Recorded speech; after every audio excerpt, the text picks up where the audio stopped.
Hi everyone, and welcome to this week's episode of Throwdown Thursday. Super excited, Look for Life as always. So this is episode 6, and I'm bringing you Travis Goodson of Biz.site. He's had a really good interaction with local businesses and ultimately helps them get their HR items together, the psychology behind being a business, and ultimately working together. So, would you like to introduce yourself, Franklin? Yes, absolutely. So I am the owner and founder of Biz.site. We have a website, we have a Facebook. If your business is struggling in any capacity, give me a call. We can definitely fix what ails you. Awesome. So obviously he is really good at meeting with people and helping them get their client journeys organized. So as we all know, knowing your customer journey from high to buy is incredibly important. So Travis, what has been the biggest challenge that you've experienced as a business owner by yourself, and then taking that globally? What was the biggest challenge that you noticed within the businesses that you work I think the biggest thing is over the last 20 some odd months, we've seen an increase in virtual teams. So you're missing the social component, you're missing the peer groups, the relationships.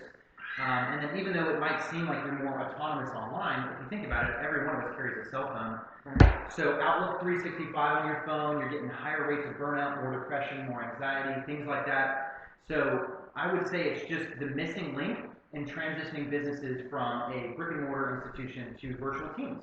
We've kind of been forced to do that over the last 2 years. But here we are. So I work with my clients to develop that rapport, and then advocating for the employees specifically and saying, hey, like your employees can't work 24/7. Right. And just making sure that there's expectation management on both sides. So within that expectation management, I know something that you've done, especially for one of your larger clients, which I won't mention the name, however, is developing their pathways with their journey. What would you say the level of that is as far as implementation is concerned, as well as it being utmost effective and the importance of it? I would say knowing the expectation of your client journey is extremely important. So if you have a product that you want to sell, or if you have a service, you need to know A through Z what that pathway is. And as those systems migrate and or change because of your business practice being online, if you normally have, say I'm a salesperson. If I normally meet with you and be like, hey, I'm Travis, I want to sell you something. But if those interactions are now happening in the digital space, you need to update we call it a business process narrative. And it updates the journey from the point of interaction to the point of sale, or from the point of interaction to follow up to continue care and things like that. So it's a struggle to understand a lot of these concepts. If you have a Lean Six Sigma background at all, you'll understand pathways and development, process management, continual process improvement, CPI. But integrating these things into your current business practices is what shoots a lot of people in the foot. Right. So it's not that you can just have, this is my business plan and this is what I'm going to do regardless. It needs to be flexible, fluid, adaptable. And as the market changes or as your business changes entirely to a digital space, you need to have that flexibility to go, okay, what works? And even if you're borrowing and stealing from other industries, look out and benchmark and say, this company does a similar service or has a similar product, and they're being either financially successful or customer satisfaction successful, whatever that might be for the client, and say, what can I do to graft these things in? That's why you need a consultant, because we do these things for you. Right? No, as far as consultative services is concerned, everybody knows that. I mean, we're kind of one thing, except he's much more psychological than I am with the client journey. However, I like to be able to meet with people and ultimately take them through that journey and make sure they understand the importance. So, what tools would you suggest are most important as far as managing that journey? What have your customers used? So the first thing that I always try to recommend, as a consultant, we don't tell you what to do, obviously, we make recommendations, is to use the snooze button on Outlook 365. So outside of normal working or business hours, you need to have that space as both an employer and an employee to say, this is the time that I can mentally decompress. What we know from the literature and science, it shows us that employees that are valued are more productive. Right. Part of that valuation is giving them that break, that negative space where they can decompress and they can be themselves. And when we migrate from the campus lifestyle, if you will, or being in a brick and mortar store, and then we go home to our families, there's this disconnect.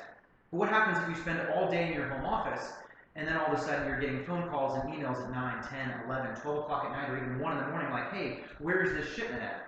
Those things need to be controlled. Those are variables in that process of your cycle management or inventory management, if you will, that have to be controlled for. So you as an employee, if you're in my organization, is, hey, guess what? After 5, you're not going to hear from me. You're not. I mean, there's no emergency that I can think of. In my industry, yours might be different. There's no emergency that necessitates me calling you at 9 o'clock at night to pull you away from your family, from your downtime, to say this has to be executed right now. Right. That's a hallmark sign, for me, of mismanagement. And I think a lot of those things have been abused over the last 2 years because we don't know what we're doing. That's right. And it's a new era, it's a new space, we're using new tools. So going back to your question, so obviously controlled times for answering emails, phone calls and whatnot. And the second one is realizing that you're not alone in your struggle.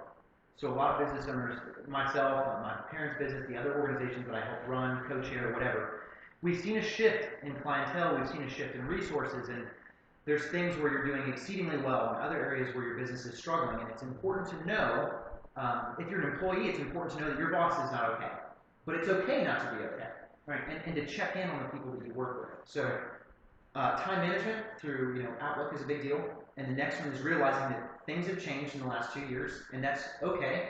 And then the third thing is to develop a plan to overcome those obstacles, right? So it's not just so much that we recognize we're taking away employees' time, we're literally stealing their time from their families.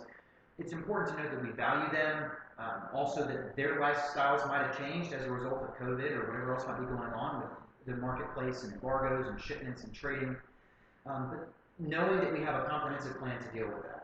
I think those are the 3 main things I try to communicate with my clients and then help them to kind of develop the pathway forward, the client journey, as well as it's not just about the clients, it's also about the employees, the associates, and the business owners. Right.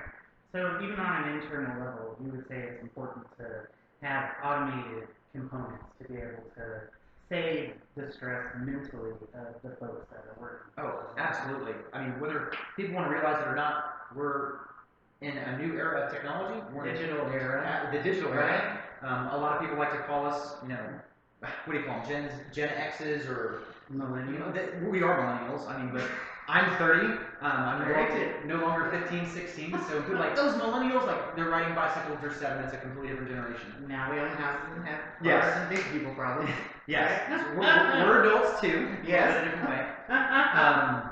We have doctorate degrees and tattoos at the same time. It's a crazy world. Yeah, I don't know what you're talking about. So that being said, I I think don't have tattoos. No, it's fine. I have all of them for you. I think it's completely lost where I was going with that. It's okay. It's fine. So we're talking about the importance of automation. Oh yes, the importance of Saving automation. mental Thank space. you. Saving mental space. See, The software space. if it was automated, we wouldn't have had that little hiccup there. Yeah. But automation is so important. A lot of what I do for some of my clients is assist them with RPAs, robotic processing automation, whether it's the use of bots to do various software upgrades, to take the task that would normally take a human being 8 hours, or even 16. We've seen some improvements through enlisting companies like Thrive, get that down all the way to 3-4 minutes at a time. You're looking at a 99% reduction in waste, which is huge. It saves you so much money. So automation is a really big deal. Whether that comes down to communication with your client. You're talking about the client journey. Clients want instant gratification. That's okay. Welcome to the digital space. So if you don't have some type of interaction with your client that's automated, I'm telling you, you're wrong. Why? Is because the client has a need. They want it filled right now. And as a business owner, you need to understand that that's the reality that we live in. So on Facebook, if you don't have it set up or you have those instant replies, even if they're automated, you are missing clientele. You're leaving money on the table. I use that analogy all the time, is if you're wasting time or you're wasting space, then you're literally leaving a stack of cash right there on this table and you're walking away.